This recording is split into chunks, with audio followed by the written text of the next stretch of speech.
Second wave के बाद जो था कि जी। मास्क पहनना, सोशल डिस्टेंसिंग करना, सैनिटाइज करना, वो लोग भूल चुके हैं। जी। तो मार्केट में जाएंगे या कहीं भी शॉपिंग मॉल में जाएंगे या कहीं भी जाएंगे आप लोगों की भीड़ देखेंगे बिल्कुल। और उनमें से मुझे नहीं लगता कोई 10% लोग भी मास्क पहनते हैं। बिल्कुल। बट अभी जो एक सर्वे हुआ है PGIMR में, जिनकी आप जी। बात कर रहे थे, जी जी। उसमें उन्होंने 2700 चिल्ड्रन जो थे उनको देखा गया। उनमें क्या देखा इन्होंने कि 71% of them had developed antibody. अगर डेंगू का भी प्रकोप, जैसे डेंगू के केसेस बढ़ रहे हैं, अगर डेंगू भी हमारे पास आ गया और कोविड भी आ गया तो ये तो बहुत बड़ा चैलेंज होगा। बिल्कुल। तो हमारे पास JKMCL से GMC हॉस्पिटल और एससीड हॉस्पिटल्स में पर्याप्त मात्रा में हमारे पास इक्विपमेंट है। अब कोशिश की गई है कि लोगों को कोई डिफिकल्टी ना हो इस बार। नमस्कार, आप देख रहे हैं स्टेट टाइम्स और मैं हूं अमर चौहान। फेस्टिव सीजन आ चुका है और बाजारों में अच्छा खासा रश देखा जा रहा है और ऐसा माना जा रहा है कि भारत में कोरोना की तीसरी लहर आने वाली है। और आज इसी सब पर बातचीत करने के लिए हमारे साथ मौजूद हैं doctor Kirti Bhushan Sharma, medical superintendent, psychiatric disease hospital GMC Jammu. बहुत बहुत स्वागत है सर आपका। मैडम नमस्कार, जी। धन्यवाद आपका। सर, जिस तरह से डायरेक्टर PGI चंडीगढ़, उनका कहना है, प्रोफेसर जगत राम, उनका कहना है कि भारत जो है तीसरी लहर की ओर बढ़ चुका है। बाजारों में भी अगर देखा जाए अच्छा खासा रश है, लोगों में बिल्कुल सोशल डिस्टेंसिंग नहीं है, मास्क नहीं पहन रहे हैं। आपका क्या कहना है इस पर कि थर्ड लहर आएगी या नहीं? देखिए, पहले तो मैं आपका धन्यवाद करता हूं कि आपने इस टॉपिक पे मेरे से बात करने की वो की। तो मैडम ऐसा है कि जैसे हम देख रहे हैं कि लोगों में जैसे वो सेकंड वेव के बाद जो था कि मास्क पहनना, सोशल डिस्टेंसिंग करना, सैनिटाइज करना, वो लोग भूल चुके हैं। जी। अब आगे आगे जो फेस्टिव सीजन, अभी फेस्टिव सीजन आया भी है, आ भी रहा है। अब दिवाली आगे आ रही है, अभी ईद थी कल, पीछे भी नवरात्रे हो गए। तो आप मार्केट में जाएंगे या कहीं भी शॉपिंग मॉल में जाएंगे या कहीं भी जाएंगे आप लोगों की भीड़ देखेंगे और उनमें से मुझे नहीं लगता कोई 10% लोग भी मास्क पहनते हैं। बिल्कुल। तो ये हमें ये समझना है कि अभी कोरोना गया नहीं, कोरोना अभी यहीं पे है, सोसाइटी में है, हमारी कम्युनिटी में है, हमारे इंडिया में है, हमारे वर्ल्ड में है। बिल्कुल। तो इससे बचाव के लिए देखिए अभी भी वही है, मेन स्टे जो है हमारा जो है उसमें वही SMS है। SMS means social distancing, mask और सैनिटाइजेशन। बट यही हमारे लोगों की ये बड़ी एक वो है कि लोग जल्दी भूल जाते हैं। अभी देखिए सेकंड वेव में हमारा कितना नुकसान हुआ, कितने डेथ्स हुई और कितने लोग पॉजिटिव हुए और कितना हाहाकार मचा हुआ था। देखिए गवर्नमेंट लेवल पे और हॉस्पिटल लेवल पे तैयारी तो पूरी है। थर्ड वेव से निपटने के लिए हमारे पास तैयारी बहुत है। अब UT गवर्नमेंट, जो J&K UT गवर्नमेंट है, या हमारी जो हॉस्पिटल, जो हमारे जो वो हैं जो एडमिनिस्ट्रेशन है, उन्हें पूरी तैयारी करके रखी हुई है। हमारे यहाँ प्लांट्स, सब एक्स्ट्रा प्लांट्स लगे हुए हैं, हर हॉस्पिटल में प्लांट्स लगे हैं। कुछ तो स्टेट गवर्नमेंट ने, कुछ हमारे मैकेनिकल इंजीनियरिंग डिपार्टमेंट लगाए, कुछ PM केयर फंड से हमारे पास ऑक्सीजन प्लांट। कहने का ये मतलब है कि हम फुली तैयार हैं, हमने पूरी तैयारी की हुई है। बट तैयारी तो ठीक है, बट प्रिकॉशंस बहुत जरूरी हैं। तो हमारा ये है कि लोगों को ये बात तो समझनी पड़ेगी कि थर्ड वेव आ चुकी है या आने वाली है, या आगे हमारे केसेस बढ़ सकते हैं। उसके लिए हमें पूरा वो कम से कम प्रिकॉशंस की बहुत ज़रूरत है। आगे भी अभी जो दिवाली आने वाली है या जो भी है, ये मैरिजेस, काफ़ी मैरिजेस हैं, तो मैरिज सीजन में भी लोगों को ये सोशल डिस्टेंसिंग और ये कोविड अप्रोप्रिएट बिहेवियर जो है वो अपनाने की जरूरत है। सर, जैसे फर्स्ट वेव आई थी तो जाहिर है किसी को भी पता भी नहीं था कि इस तरह से होगा। सेकेंड वेव आई तो काफ़ी हद तक एक माइंडसेट हो गया कि हाँ ऐसा भी हो सकता है। उस वक्त काफ़ी ज़्यादा सिलेंडर्स की, गैस सिलेंडर्स की कमी रही, बेड्स की कमी रही, बहुत ज़्यादा हॉस्पिटल्स में इस तरह की हालत थी। अब आपका कहना है कि इस चीज़ के लिए पूरी तरह से UT, हमारी गवर्नमेंट जो है वो तैयार है, पर क्या आपको लगता है कि इस तरह की किल्लत अब दोबारा हॉस्पिटल्स में नहीं होगी? देखिए, जो फर्स्ट वेव में तो बड़ा प्रीमेच्योर था। जी जी बिल्कुल। ऐसा था कि इतनी तैयारी भी नहीं थी हमारी, और बेड्स भी हमारे पास इतने नहीं थे। और फर्स्ट वेव में ट्रीटमेंट प्रोटोकॉल का भी कोई क्लियर Exactly, नहीं जी। था। तो सेकंड वेव में हम थोड़ा वाइजर हो गए, हमारे पास बेड्स बेटर हो गए, हमारे पास ऑक्सीजन की भी थोड़ा पर्याप्त मात्रा हो गई, और हमारे पास जो एलएमओ लग गया, मेडिकल जीएमसी में जो एलएमओ लग गया, लिक्विड में जो ऑक्सीजन प्लांट लग जी, गया, जी, जी। उसके कारण हमें बहुत सुविधा हुई, और हमारे दिन ब दिन हम बेड बढ़ाते रहे। जूं जूं सेकंड वेव में हमारे पास पेशेंट आते गए, बेड्स बढ़ते गए जीएमसी में, एसोसिएटेड हॉस्पिटल्स में भी बेड बढ़ते गए। जैसे हमारे यहाँ ये साइकेट्री हॉस्पिटल, ये भी कोविड डेजिग्नेटेड हॉस्पिटल था। CD hospital exclusively Covid designated hospital था। फिर डीआरडीओ हॉस्पिटल खुल गया। तो हम सेकंड वेव में काफी इक्विप्ड थे। तब भी सेकंड वेव में काफी डेथ्स हुई। इन स्पाइट ऑफ दैट, अब जो थर्ड वेव है, जो थर्ड वेव में हम लोगों की तैयारी तो काफ़ी अच्छी है। तो अब ये है कि हॉस्पिटल्स भी वेल इक्विप्ड हैं, हमारे पास ऑक्सीजन की पर्याप्त मात्रा है। अब हमारे पास प्लांट्स हर हॉस्पिटल में लगे हुए हैं। जो कहीं जो जैसे 1000 एलपीएम का प्लांट था, वहाँ एडिशनल 1000 एलपीएम का प्लांट लग गया। एसएमजीएस हॉस्पिटल जो हमारा जो पीडियाट्रिक्स जो कैटर करता है पीडियाट्रिक पॉपुलेशन को, उसमें भी हमारे प्लांट्स, एक्स्ट्रा प्लांट्स लग गए। अब जो एमसीएच जो हॉस्पिटल है, जो मैटर्निटी चाइल्ड हॉस्पिटल गांधीनगर है, वो एक्सक्लूसिवली अभी कोविड पेशेंट्स ले रहा है। डीआरडीओ हॉस्पिटल वो एक्सक्लूसिवली कोविड पेशेंट ले रहा है। उसमें हमारे पास 500 बेड्स हैं, उसमें हमारे पास 125 बेड्स तो पीडियाट्रिक आईसीयू के लिए डेडिकेटेड हैं, 350 हमारे पास ऑक्सीजन बेड्स हैं जी। तो ऐसे तो है, ऐसे तैयारी तो पूरी है। बट देखिए, कोविड का कोई जैसे अब म्यूटेशन हो रही है वायरस की, तो डेल्टा वेरिएंट है। अब डेल्टा वेरिएंट का म्यूटेट हो जाए, कितने केसेस हो जाएंगे, कितने केसेस बढ़ेंगे, वो हमें पता नहीं है कि कितना वो हो जाएगा, कितनी जो ये पैंडेमिक किस करवट ये अपना वो बदलता है। तो हमें तो फुल्ली गियर्ड अप रहना चाहिए, और लोगों को कम से कम जो कोविड अप्रोप्रिएट बिहेवियर है उसका पालन करना जी।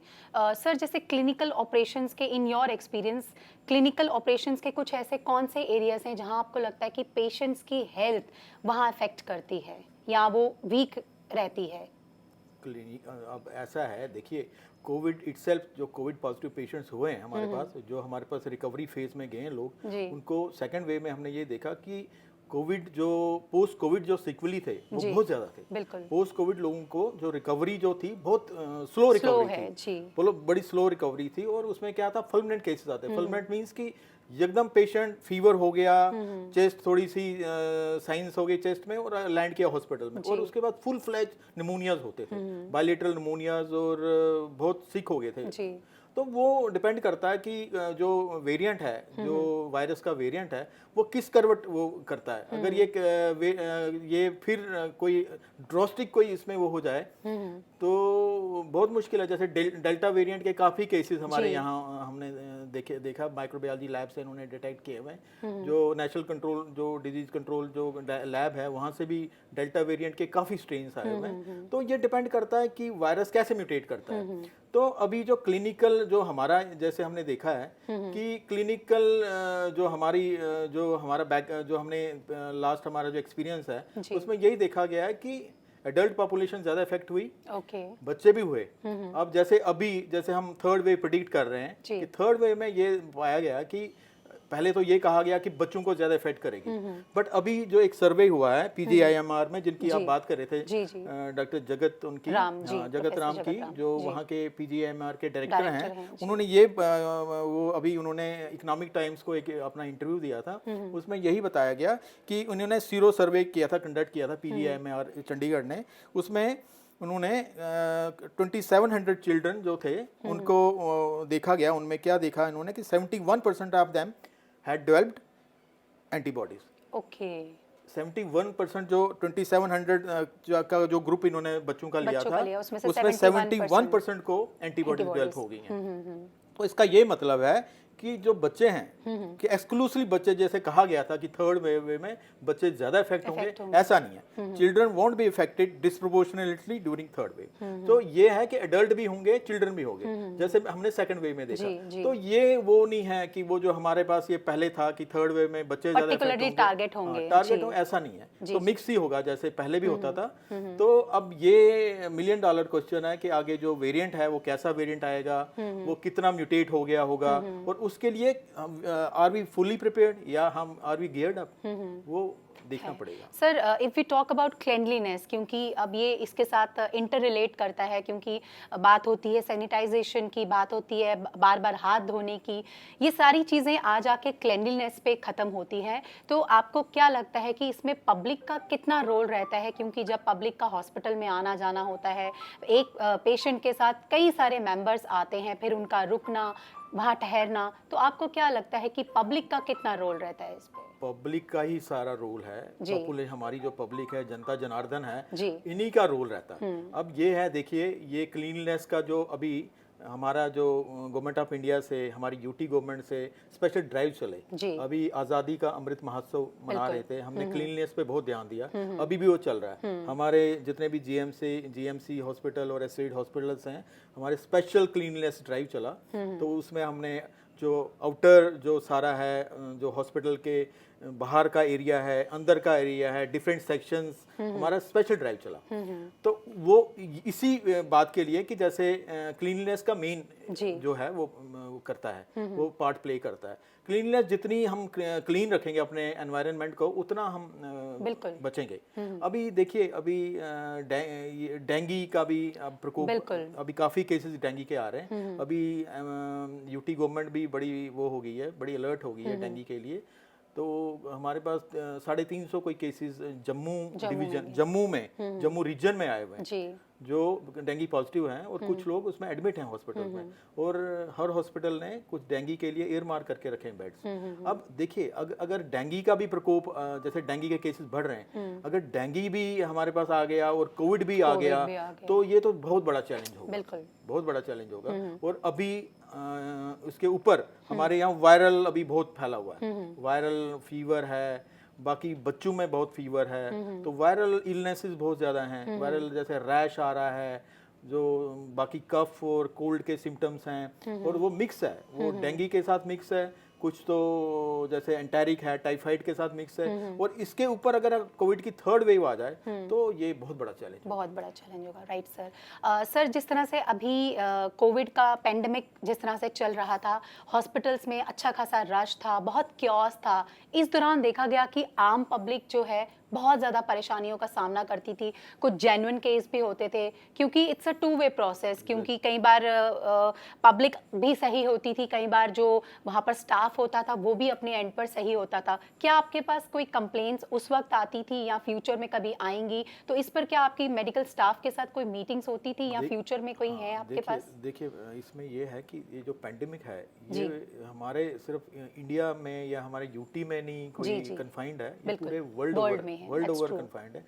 तो जो बड़े बड़े जो डेवलप्ड कंट्रीज थी, उनकी हालत आपने देखी, वहाँ क्या क्योस था और कैसा था, और कितनी वो वहाँ और बेड्स की कितनी शॉर्टेज थी, ऑक्सीजन की कितनी शॉर्टेज, वो लोग इससे अछूते नहीं रहे। हमारी तो देखिए इंडिया में जैसे जितनी हमारी पॉपुलेशन है, उसमें देखिए कि ऑल ऑफ ए सडन एक पेंडेमिक आता है जिसके लिए हम प्रिपेयर्ड नहीं है। फर्स्ट वेव में आपने देखा, फर्स्ट वेव में तो हमारी बहुत कम वो थी, सेकंड वेव में हम बेटर थे, हम बेटर प्रिपेयर्ड थे, हमारे पास ऑक्सीजन बेटर थी। अब थर्ड वेव में हमारे पास ऑक्सीजन की पर्याप्त मात्रा है। अब ये है कि जो मतलब मैक्सिमम जो कोशिश होती है हॉस्पिटल अथॉरिटीज़ की या at the helm of affairs जो बैठे हुए हॉस्पिटल में जो एडमिनिस्ट्रेशन देखते हैं, प्लस क्लिनिशियंस हैं, प्लस जो हमारे यूटी गवर्नमेंट में जो हमें हेड करते हैं, मैक्सिमम ये कोशिश होती है कि एक थोड़ा सा एक ऑर्गेनाइज्ड वो एक हो वे। देखिए, अभी सेकंड वेव में आपने देखा कि हमारे यहाँ जीएमसी में एक ट्रायज एरिया बना हुआ था।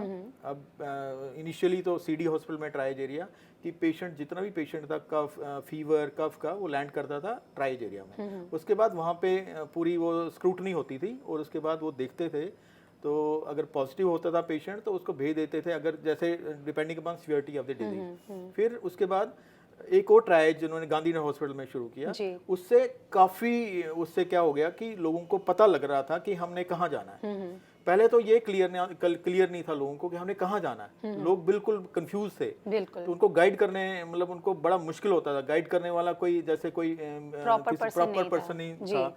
ओपीडीज बंद थी, कोई आपके जैसे प्राइवेट पहले लोग डॉक्टर्स के पास जाते हैं वो भी बंद था बिकॉज ऑफ कोविड। तो सेकंड वेव में हमने देखा कि ट्रायज के कारण लोगों को काफ़ी वो सहूलियत दी गवर्नमेंट ने। ट्रायज में लैंड करता था, अगर सिंपल फीवर का भी कोई केस आता था तो कम से कम उनको प्रॉपर गाइडेंस, ट्रायज का अलग स्टाफ था, वो पूरा उनको गाइड करता था, पूरा उनका पैरामीटर्स पूरे देख के उनको फिर सेग्रीगेट करते थे। तो अब थर्ड वेव में क्या है कि अगर कोई थर्ड वेव आएगी, या जैसे अभी केसेस तो गए नहीं है ना, केसेस तो अभी कम्युनिटी में हैं, तो हम लोग इक्विप्ड हैं, हम कोशिश करेंगे कि जो आम पब्लिक हो उसको किसी किस्म की डिफिकल्ट नहीं हो। तो उसमें क्या है कि डायरेक्टरेट के जो लेवल पे जैसे एपिडेमोलॉजिस्ट हैं, बाकी इनका एक ऑर्गेनाइज सेक्टर होता है, वैसे जीएमसी के लेवल पे हमने जैसे अभी हमने क्या किया कि हमने फीवर ओपीडी शुरू कर दी है, फ्लू ओपीडी। जैसे हमारे पास डेंगू केसेस बढ़ रहे हैं तो हमने फीवर ओपीडी शुरू कर दी। तो प्रॉपरली पेशेंट को गाइड करते हैं कि कौन सी इन्वेस्टिगेशंस करानी है, क्या करना है और कब आपने रिपोर्ट करना है हॉस्पिटल में और कहाँ पे आपको एडमिशन होगी, वो हमने शुरू किया हुआ है। जी सर, जैसे आप कह रहे हैं कि वी आर वेल इक्विप्ड, बहुत अच्छी चीज़ है और होना भी चाहिए, बट क्या न्यू हेल्थ केयर सर्विसेज जो अभी आ रही हैं और इनके लिए प्रॉपर एक बजट आपका सेट है, या जो जैसे नई नई चीज़ें आती रहती हैं तो क्या इन चीज़ों को आप रखने के लिए पूरी तरह से आप हैं? देखिए अभी हमारे पास सेकंड वेव में भी बहुत इक्विपमेंट आया। हमारा जितना इंफ्रास्ट्रक्चर होता है, जो भी इक्विपमेंट आता है वो Jammu Kashmir medical supplies corporation से आता है। तो हमारे पास JKMCL से GMC हॉस्पिटल और एससीडी हॉस्पिटल्स में पर्याप्त मात्रा में हमारे पास इक्विपमेंट है। देखिए अभी हर हॉस्पिटल में हमने ऑक्सीजन मॉनिटर्स लगा दिए हैं, ऑक्सीजन पाइपलाइन हो गई है, ऑक्सीजन प्लांट्स लग गए हैं। अब कोशिश की गई है कि लोगों को कोई डिफिकल्टी ना हो इस बार जी। और इक्विपमेंट वाइज भी हम लोग बेटर इक्विप्ड हैं। जैसे हमारे पास वेंटिलेटर्स की कोई वो थी, प्रॉब्लम्स थी फर्स्ट वेव में, सेकंड वेव में कुछ वेंटिलेटर चले नहीं, तो उसके लिए जैसे ऑक्सीजन चाहिए थी, जो प्योरिटी चाहिए थी, जो कंसंट्रेशन चाहिए थी, वो थी नहीं, वो सिलेंडर से पूरी नहीं होती थी। अब जो कि प्लांट्स लग गए हुए हैं, लिक्विड ऑक्सीजन प्लांट भी जैसे GMC में फंक्शन कर रहा हुआ है, तो वो जो प्रॉब्लम्स हैं, वो जो परेशानियां, वो थोड़ी कम होंगी। हाँ, और हमारी तरफ से हमने जैसे किया हुआ है, जैसे हमने पूरी स्ट्रेटेजी बनाई हुई है GMC और एससीडी हॉस्पिटल्स लेवल पे। हमारे जो प्रिंसिपल, बाकी सुपरेंट्स बहुत काम कर रहे हैं, दिन रात काम कर रहे हैं। अभी भी हमारे यहाँ पूरी वो स्ट्रेटेजी बनाई जा रही है कि कैसे टैकल किया जाए। अब जैसे बच्चों के लिए, अब जैसे एक्सपेक्टेड था कि बच्चे ज़्यादा इफेक्ट होंगे, बच्चों के लिए जैसे इन्होंने स्पेशल ईयर मार्क करके रखे हुए बेड्स। अब MCH हॉस्पिटल जो गांधीनगर में, वहाँ पे बच्चों के लिए अलग रखे हुए हैं, DRDO हॉस्पिटल में भी बच्चों के लिए अलग रखा हुआ है, और SMGS हॉस्पिटल जो हमारा जो बच्चों का जो एक्सक्लूसिव हॉस्पिटल है, उसमें अब काफ़ी इक्विपमेंट वो लग गया है। जो ऑक्सीजन सपोर्टेड बेड्स जो हैं काफ़ी मात्रा में लगाए, जो सेकंड वेव में हमारे पास कम थे। हाँ। इस कंपैरिजन इस बार उन्होंने फुली इक्विप्ड किया हुआ है, ऑक्सीजन बेड्स काफ़ी लगे हुए हैं SMGS हॉस्पिटल में, जो मेन हॉस्पिटल है अभी बच्चों का। तो हम तो अपनी तरफ से गवर्नमेंट हमें फुल्ली सपोर्ट कर रही है। जो हम गवर्नमेंट से मांग रहे हैं वो हमें गवर्नमेंट प्रोवाइड किए जा रही है। और हमारी जो यहाँ प्रिंसिपल मैडम और जो बाकी हम उनके अंडर काम कर रहे हैं मेडिकल सुपरिटेंडेंट, हम लोग हमने काफ़ी इंफ्रास्ट्रक्चर हमने क्रिएट किया हुआ है। तो आई होप सो कि इस बार कम दिक्कत हो लोगों को। सर, एक और सवाल मैं आपसे जानना चाहती हूँ, जैसे कुछ नए डॉक्टर्स अभी रिक्रूट किए जाते हैं और नया काम होता है, तो ऐसे जो स्टाफ आपके हैं, इनके लिए क्या कोई ट्रेनिंग सेशन कोई बाहर के डॉक्टर्स के साथ टाई अप किया जाता है ताकि इनको और बेहतर तरीके से ट्रेन किया जाए? पूछा आपने। देखिए, हमने पीछे सेकेंड वेव में भी हमारे यहाँ रिक्रूटमेंट हुई, DRDO के लिए रिक्रूटमेंट हुई, हमारे यहाँ ERCP में नेशनल हेल्थ मिशन से इन्होंने रिक्रूटमेंट की। उसमें पैरामेडिकल भी था, उसमें सपोर्टिंग स्टाफ भी था, उसमें डॉक्टर्स भी थे। अब इन्होंने ये क्या है कि रेगुलर सेशंस हो रहे हैं ट्रेनिंग के। वो हमारे कम्युनिटी मेडिसिन डिपार्टमेंट है, वो रेगुलरली ट्रेनिंग का जो सेशंस वो ऑर्गेनाइज करते हैं। नेशनल हेल्थ मिशन वाले भी रेगुलरली इनको ट्रेन कर रहे हैं। जैसे DRDO के जितने भी डॉक्टर्स थे जो रिक्रूट हुए, उनको GMC में स्पेशल ट्रेनिंग्स दी गई।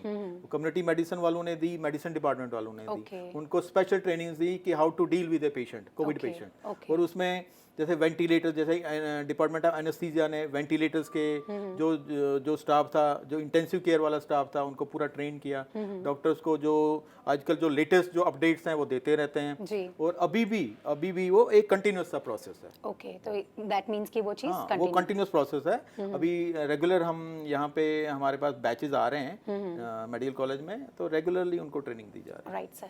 सो सर, जाने से पहले फेस्टिव सीजन ऑन है और पब्लिक जो है वो कंटिन्यूसली शॉपिंग कर रही है, तो आप स्टेट टाइम्स के माध्यम से जो आम जनता है उन्हें क्या मैसेज देना देखिए, चाहिए? जनता तो जनार्दन है ना जी। जनता जनार्दन है। मैं तो जनता से यही अपील करता हूँ कि हम भी जनता हैं। बिल्कुल। हम भी अपने घर में, हमारी अपनी कम्युनिटी में, अपने मोहल्ले में, जी। तो मोहल्ले से फिर ये सारा मैसेज पर्कुलेट होता है पूरी सोसाइटी में। हम यही मैसेज देना चाहते हैं कि each one of us has the power to help prevent the spread of corona virus infection. That's true. ठीक, सो हर्ड इम्यूनिटी भी हम एक्सपेक्ट कर रहे थे, बट जो डेल्टा वेरिएंट है, जो ये हो रहा है, म्यूटेट हो रहा है, तो इसमें ज़्यादा क्लियर नहीं कि कितनी हर्ड इम्यूनिटी होगी है। देखिए, अभी हमारी जो पोटेंशियल है हमारे नेशन का, जी। तो देखिए हमने वी आर अप्रोचिंग 100 करोड़ जो हमारा जो फिगर है वैक्सीनेशन का, वो हम आजकल में पहुंच रहे जी। हैं। 99 आज की जो हो 99 करोड़ हमारा, मोर देन 99 करोड़ हमारे यहाँ वैक्सीनेट हुए हैं, फर्स्ट डोज लग गई है। तो ये बहुत बड़ा युद्ध स्तर पे काम हुआ। देखिए, इसमें हेल्थ केयर वर्कर्स, इसमें पूरा ऊपर से जैसे हमारा जितनी ऑर्गेनाइजेशन है कितना काम किया, जी। जो ग्राउंड लेवल पे जो काम कर रहे हैं हेल्थ केयर वर्कर्स, उनका कितना वो रोल है, तो ये सबको अप्रिशिएट करना चाहिए। अब देखिए, गांव में अब डोर टू डोर अब वैक्सीनेशन हो रही है, अब स्लम्स में हम वैक्सीनेशन कर रहे हैं, तो ये एक बड़ा टर्निंग पॉइंट है। वैक्सीनेशन जो है एक बहुत बड़ा टर्निंग पॉइंट, बट लोगों को अपने लेवल पे, मतलब एज इंडिविजुअल लोगों को ये करना चाहिए, ये कम से कम मेरा भी दायित्व है, सबका कर्तव्य है कि हम एक कोविड अप्रोप्रिएट बिहेवियर फॉलो करें। जी। उसमें आप देखिए, ये चाहे हमारी वैक्सीनेशन हुई है, हम फुली वैक्सीनेटेड हैं, तब कोविड तो फिर भी हो रहा है, बिल्कुल, because you are getting positive. तो जस्ट टू अवॉइड दैट, हमने कम से कम जो 3 हमारे जो बेसिक वो जो हैं, जो SMS, तो हमने सोशल डिस्टेंसिंग मेंटेन करनी, हमने मास्क हमने वो करना है, मास्क लगाना है, और हमने हाथ धोते रहना या सैनिटाइज करते रहना। तो ये बहुत सिंपल से फंडे हैं। तो लोग अगर ये इतना वो नहीं हो जाएं, बिल्कुल लोग अगर करें, थोड़ा सा कोविड अप्रोप्रिएट बिहेवियर का पालन करें, तो मुझे नहीं लगता कि हम इस पेंडेमिक से हम कैसे क्यों नहीं जूझ सकते।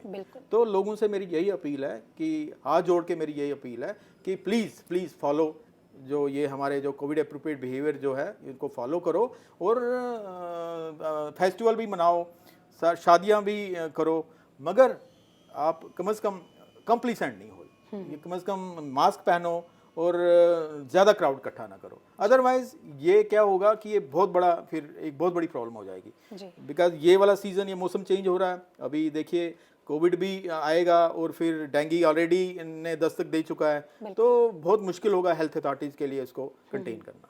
Thank you so much. Thank you, धन्यवाद। सो ये थे हमारे साथ doctor Kirti Bhushan Sharma, medical superintendent, जिनके साथ हमने बातचीत की, और मुझे उम्मीद है कि आप ये इनका दिया गया मैसेज ज़रूर फॉलो करेंगे, क्योंकि हम सब जानते हैं फेस्टिव सीज़न आ चुका है और आप सब अपने घरों से जब भी निकलते हैं, मुझे पता है आप मास्क लेना भूल जाते हैं, होता भी है आपके पास तो आप लगाते नहीं हैं। हम भी मार्केट जाते हैं, हम भी आपको देखते हैं, तो हम स्टेट टाइम्स के माध्यम से आपको रिक्वेस्ट करते हैं कि जब भी आप घर से निकलें, मास्क ज़रूर पहनें, क्योंकि ये सिर्फ आपके लिए नहीं, आपके अपनों के लिए भी है, पूरी कम्युनिटी के लिए है। तो जब भी अगली बार घर से निकलें, मास्क ज़रूर कैरी करें, सैनिटाइज़र ज़रूर अपने साथ रखें, और देखते रहें स्टेट टाइम्स।